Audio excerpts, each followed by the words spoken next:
ඒ මගේ මාස 4කම් පඩිය. ඒක හොයන්න මට දවස් 120ක් යනවා. ඔයා ඒක විනාඩි 120ෙන් හොයනවද? ඈ? එයා නම් ඒක කරයි.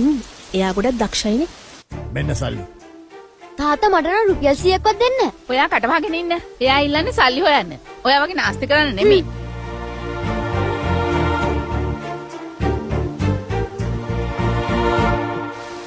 නන්දලාස් කොකෝ මේ වැස්සේ කරන්නේ? මොකුත් නෑ. මං අද කුඩයක් ගත්තා. ඒක බැලුවා. කමන්නේ නෑනේ. අද සල්ලි ටික විදී වගේ.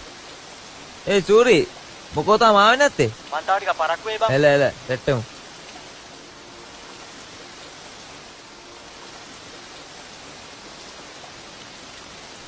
මිස්ටර් පොඩි හදිසියක් ලිෆ්ට් එකක් දෙන්න පුළුවන්ද? ප්ලීස්. thank you. සියලුම ප්‍රදේශවලට අද දින කාලගුණ